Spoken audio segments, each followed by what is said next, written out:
Hey guys, what's up? My name is Meg Schipani, aka Schmegs and Bacon, and today I'm going to be teaching you guys all about Schwarzkopf Professional's Agora Vibrance line. So one of my favorite things about the Vibrance line is that it has this clear shade. So this 000 is just a straight clear. I'm going to show you guys how I like to use the clear to create kind of like a seamless melt. So basically what I'm going to do is I'm going to take the 8-9 at the root and I'm just going to put it straight on the root. This will also give you kind of an idea of how pigmented this is. So this is just meant as an additive, but you can use it if you're wanting to create like an actual fashion color. You can use it straight out of the bottle, and I'm gonna melt it into the 000 so I can show you guys how to use the clear as a melting agent. All right, so we're gonna go ahead and start at the root for this technique. So this is where I'm gonna show you guys how I'm gonna melt with the clear. So going in at the root, I'm going in with just the 089 additive. I want you guys to see what this looks like on its own. It's really pretty. So I like to go in at the root first, and I'll tell you why in a second.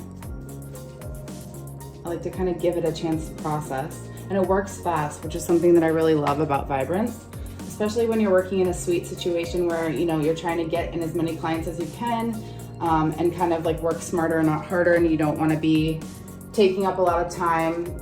And also, I like that you can kind of see right away if what you've mixed in terms of your formulation is if you're on the right track. So I can already tell that this is what I want.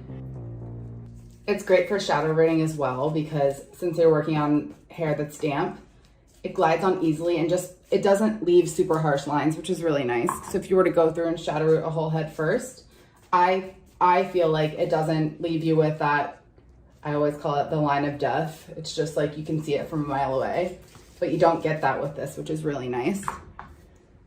Okay, so we're gonna stop here and go back up to the top where we started. And as you guys can see, like it's already, like look how pigmented that is. It's a beautiful kind of like rosy pink. At the root, it's gonna be a little bit more vibrant, which is what I wanted, because I wanna show you guys how to create a really pretty seamless color melt. But just so you know, so when you go to mix these additives in, just know that they pack a punch, and you can use them for so many different things. Like you could use this alone on the root. You could use it all over the head for like a very pretty pink, like super fashion color. You could use it, you can mix it in to whatever color you're mixing just to give it a super subtle hue, which is what we're gonna do on the other side. So I like to go ahead and take my brush and just give it kind of like a once through, comb through. So you're gonna take your section, and you can already see a melt starting to happen just from combing it through, but I'm gonna take the clear. I'm gonna start kind of like right where I want that transition to happen. So I'm gonna take the clear and work it through the ends, because what you want is to kind of protect the ends, which is what I love the clear for. It can be used in color corrections. It can be used in so many situations, but if you have hair that's super light or super processed, that always just grabs a toner too strong, you can always put the clear over it first, and it'll kind of create like a barrier, so you don't have to worry about whatever toner you're using like super picking up. So then you're gonna go to the top, and you're actually gonna go in where you have the pink and start kind of working it down. Comb through. And I like to take my fingers even and bring some of that color down. You can see it coming down. Go back in with the clear. And like I was saying before, you can see it working, so you can kind of like see that blend starting to happen. So it's very visual, and you can kind of like, when you feel like it's where you want it to be, then you're good. And something that's so awesome about when you use the gel developer is like, you guys can see how easily this glides through. Consistency is so nice for melting. I had barely any clear on my brush, so like I was saying, a little bit goes a long way.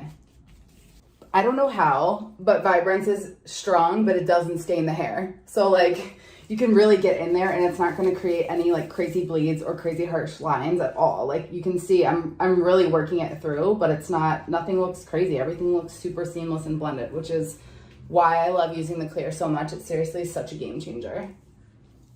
And this actually can be translated into any situation. So if your client is definitely not into fashion tones at all, and they're more of a natural color client, then what you can do is just swap out this root shade for like a 646, and you can have that beautiful, you can do the beautiful root melt. You can use this in a balayage. You can use this in pretty much any situation.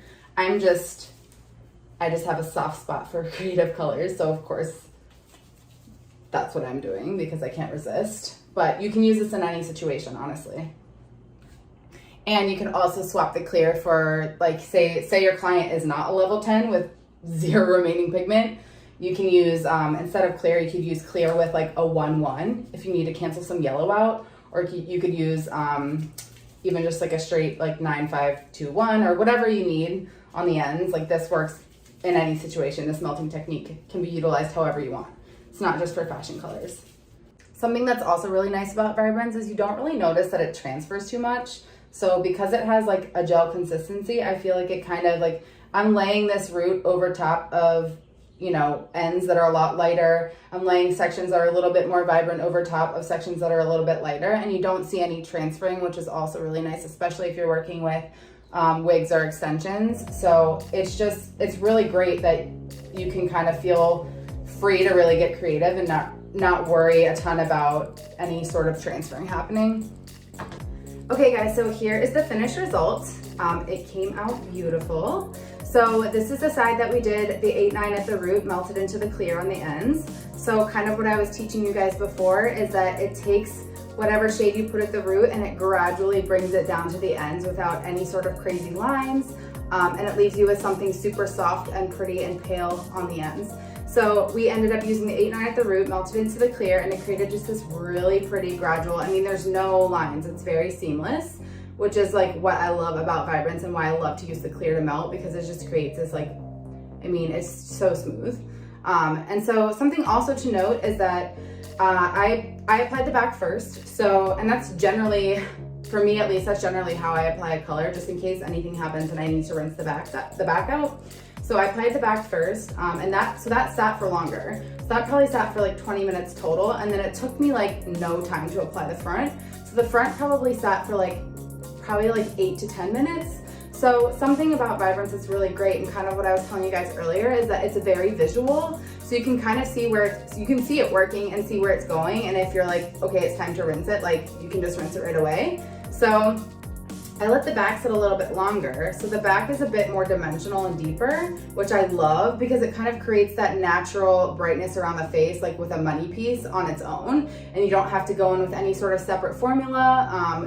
It's not an extra step. It's just all using the same thing. It just sat for a little bit shorter of a time. Yeah, and it just created that natural kind of progression. In the back, I took the root and I pulled it down a little bit more in the back. So that's something else that you can do when you're experimenting with color. So it created a little bit more dimension. So you have this depth in the back. So when you go, like, especially if I were to curl this, it would just, the dimension would really show.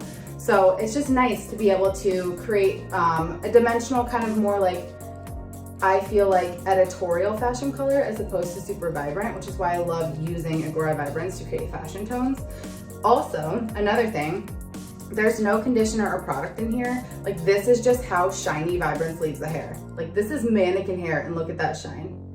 It's crazy, and it's super, super soft. Like, it feels like I don't even need, look at it. Feels like I don't even need product in it, honestly. Thank you guys for watching. That's all I have for you today. I hope you guys learned some cool tips and tricks about Vibrance. I hope this makes you want to try it out. And thank you guys so much for watching.